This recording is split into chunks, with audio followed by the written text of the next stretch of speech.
ये ब्रह्मांड के ऊर्जा नियमों और जीवन की दिशा बदलने की कला पर एक त्वरित सारांश है। जरा सोचिए ना, जब जिंदगी में सब कुछ हमारे खिलाफ जा रहा होता है तो हम बस ब्रह्मांड से अपनी हालत बदलने की गुहार लगाने लगते हैं, है ना? लेकिन सच तो ये है कि ब्रह्मांड आपकी दशा नहीं बल्कि आपकी दिशा बदलता है। तो पहला पॉइंट ये है कि ब्रह्मांड हमारी भाषा या शिकायतें बिल्कुल नहीं सुनता। वो ना एक बहुत ही सेंसिटिव शीशे की तरह काम करता है, जो सिर्फ हमारी भावनाओं और वाइब्रेशंस को पकड़ता है।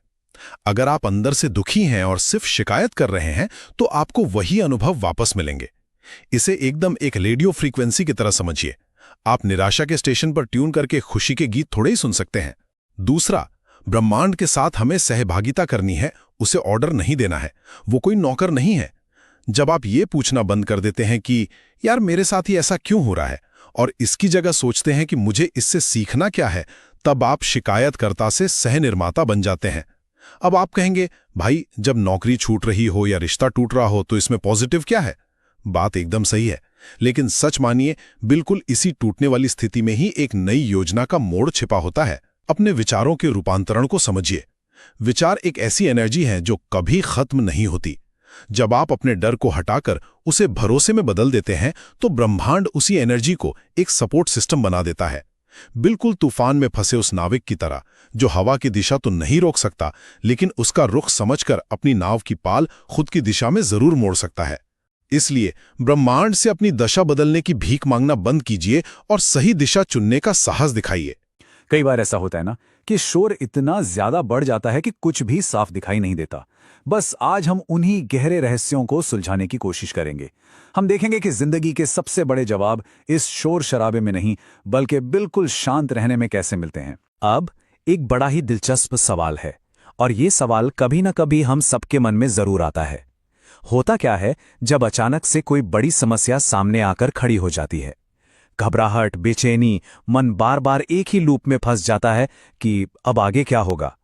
हम इसी हलचल में पागलों की तरह जवाब ढूंढने लगते हैं। लेकिन जरा सोचिए, क्या आज तक बेचैनी या पैनिक करने से किसी भी मसले का हल निकला है? बिल्कुल नहीं।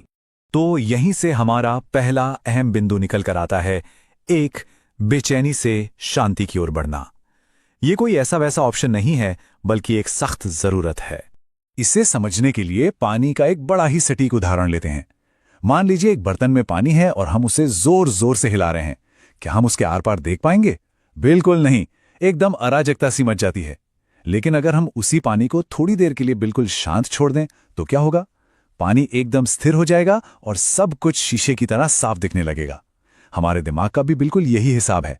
जब अंदर उथल पुथल मची होती है तो सारे समाधान जैसे कहीं छिप जाते हैं, लेकिन जैसे हम शांत होते हैं वही समाधान अपने आप सामने तैर कर आ जाते हैं।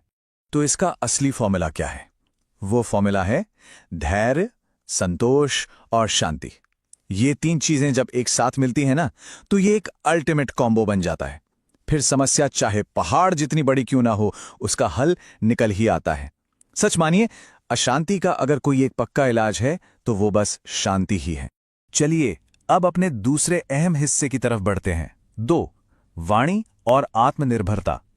हम दुनिया से कैसे जुड़ते हैं, ये काफी हद तक हमारे बात करने के तरीके पर टिका होता है। देखा जाए तो इंसान के पास सबसे कमाल की कोई ताकत है तो वो है हमारी आवाज, हमारी वाणी। एक बड़ा ही गहरा और हैरान करने वाला सच है। एक छोटे से बच्चे को बोलना सीखने में मुश्किल से 1.5 साल लगता है, लेकिन क्या बोलना है और कब बोलना है ये सीखने में पूरी जिंदगी कम पड़ जाती है। शब्द सिर्फ आवाज के कुछ टुकड़े नहीं हैं, इनमें वाकई इतनी ताकत होती है कि ये किसी की हिम्मत को चकनाचूर भी कर सकते हैं और किसी की पूरी जिंदगी को पूरी तरह से संवार भी सकते हैं। अब एक आम शिकायत होती है कि मुश्किल वक्त में कोई साथ नहीं देता, लेकिन जरा एक पल के लिए प्रकृति को देखिए। सूरज को बुरी दुनिया को रोशनी देने के लिए हर दिन खुद जलना पड़ता है। चांद को घने अंधेरे से लड़ने के लिए रात में बिल्कुल अकेले ही चलना पड़ता है। और एक नदी को देखिए, वो अपना रास्ता बनाने के लिए भारी भरकम चट्टानों को भी काट देती है। कुल मिलाकर बात यह है कि जिंदगी का भार हमें अपने ही कंधों पर उठाना पड़ता है। असल मायने में अपना सबसे बड़ा सहारा हमें खुद ही बनना पड़ता है। और इसी से जुड़ा है हमारा तीसरा विषय, 3, संतुलन और संघर्ष का महत्व। हम अक्सर जिंदगी की मुश्किलों को एक सजा की तरह देखने लगते हैं, जबकि सच तो ये है कि हमारे आगे बढ़ने के लिए ये बहुत जरूरी है। इसे मिट्टी के एक मटके के जरिए समझते हैं। एक खूबसूरत मटका बनने से पहले उस बेचारी मिट्टी को किन किन चीजों से गुजरना पड़ता है। उसे पैरों से रौंदा जाता है, फिर पानी डालकर खूब गूथा जाता है और तब जाकर कहीं उसे एक शानदार आकार मिलता है। ठीक उसी तरह जिंदगी में जो मुश्किलें आती हैं वो हमें तोड़ने के लिए नहीं आती, बल्कि वो तो हमें एक बेहतर, मजबूत और शानदार सांचे में ढालने के लिए आती हैं। लेकिन हाँ, संघर्ष के साथ साथ एक और चीज बहुत जरूरी है, और वो है संतुलन। चाहे इंसान हो, चीजें हो या हमारी इच्छाएं हो, प्यार या नफरत, दोनों ही अपनी एक हद में ही ठीक लगते हैं। अगर प्यार बिल्कुल अंधा हो जाए तो वो एक खतरनाक मोह बन जाता है, और अगर दुश्मनी हद से बढ़ जाए तो वो सीधा तबाही की तरफ ले जाती है। जिंदगी को आसान और सीधा रखना है तो हर भावना में एक बैलेंस बनाकर रखना वाकई बहुत जरूरी है। और पता है, संतुलन का ये नियम हमारे आध्यात्मिक जीवन पर भी उतना ही लागू होता है। अक्सर हम मंदिर जाते हैं या प्रार्थना करते हैं तो हमारे पास अपनी मांगों की एक लंबी चौड़ी लिस्ट होती है कि बस मुझे ये दे दो। लेकिन जरा सोचिए कि हमें सिर्फ मांगते रहना चाहिए? जो कुछ हमें पहले से मिला है उसके लिए दिल से शुक्रिया अदा करना भी तो जरूरी है ना। हमें तो बस इतना मार्गदर्शन मांगना चाहिए कि हम अपने अच्छे कर्मों से वो सब कुछ खुद हासिल कर सकें जिसकी हमें सच में जरूरत है। अब आते हैं हमारे चौथे विषय पर। 4, सच्ची पहचान और कर्म।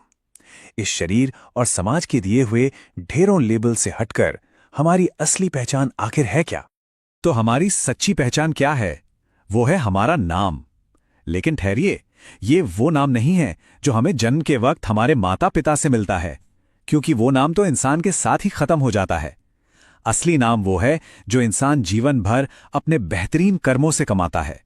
असल में यही वो विरासत है जो मौत के बाद भी जिंदा रहती है। और सच बताऊं तो इसके सामने दुनिया की सारी दौलत और शोहरत बहुत छोटी पड़ जाती है। अब अच्छे कर्म करने हैं तो इसमें समय को समझना बहुत जरूरी है। समय को देखने के 2 बड़े साफ नजरिए हैं। एक है हमारा बीता हुआ कल, जो कि दुनिया का सबसे बेहतरीन टीचर है। वो हमें एकदम शीशे की तरह दिखाता है कि हमसे गलतियां कहां हुई। और दूसरा है हमारा आने वाला कल, यानी भविष्य, जो हमें उन गलतियों को सुधारने और कुछ बहुत बेहतरीन करने का सबसे बड़ा मौका देता है। तो फॉर्मूला सिंपल है, पीछे मुड़कर सिर्फ सीखना है और आगे देखकर उस सीख को अपनी जिंदगी में उतारना है। और इसी के साथ हम इस विश्लेषण के 5वें और आखिरी हिस्से में पहुंच गए हैं। 5, लचीलापन और आत्मचिंतन। जिंदगी के सबसे खतरनाक तूफानों को झेलने का सीक्रेट आखिर है क्या? इसका सबसे बड़ा सीक्रेट हमारी प्रकृति में ही छिपा हुआ है। कभी ध्यान दिया है कि जब कोई भयंकर तूफान आता है तो एक बड़े और एकदम कठोर पेड़ का क्या होता है? वो जड़ से उखड़कर टूट जाता है। लेकिन वहीं जमीन पर बिछी एक छोटी सी घास को देखिए, वो एकदम कोमल और लचीली होती है। तेज हवा आती है तो वो चुपचाप झुक जाती है, और जैसे ही तूफान गुजर जाता है वो फिर से तनकर खड़ी हो जाती है। जिंदगी में भी यही नियम लागू होता है। हर जगह बिल्कुल अड़ियल और कठोर बने रहना कोई समझदारी नहीं है। वक्त आने पर लचीला बनना और थोड़ा झुक जाना ही सबसे बड़ी बुद्धिमानी है। तो यहां हमें एक पल के लिए रुकना चाहिए और अपने आप से कुछ बहुत ही जरूरी सवाल पूछने चाहिए।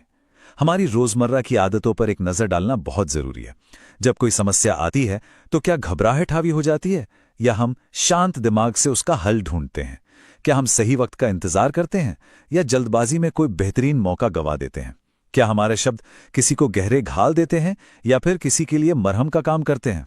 और क्या प्रार्थना करते वक्त सिर्फ मांगना होता है या हम आभार भी जताते हैं? यकीन मानिए, इन्हीं छोटे छोटे सवालों के जवाबों में हमारी सबसे बड़ी ताकत छिपी हुई है। जाते जाते एक बड़ा ही गहरा सवाल हमारे सामने आता है। जब ये जिंदगी खत्म होगी तो ना ये सारा पैसा साथ जाएगा और ना ही कोई जमीन जायदाद। अगर कुछ साथ जाएगा तो वो हैं सिर्फ और सिर्फ हमारे कर्म। तो सोचने वाली बात यह है कि हमारे कर्म कैसी विरासत तैयार कर रहे हैं। हमें उम्मीद है कि इस पूरी चर्चा ने जिंदगी को देखने का एक एकदम नया और ताजा नजरिया दिया होगा।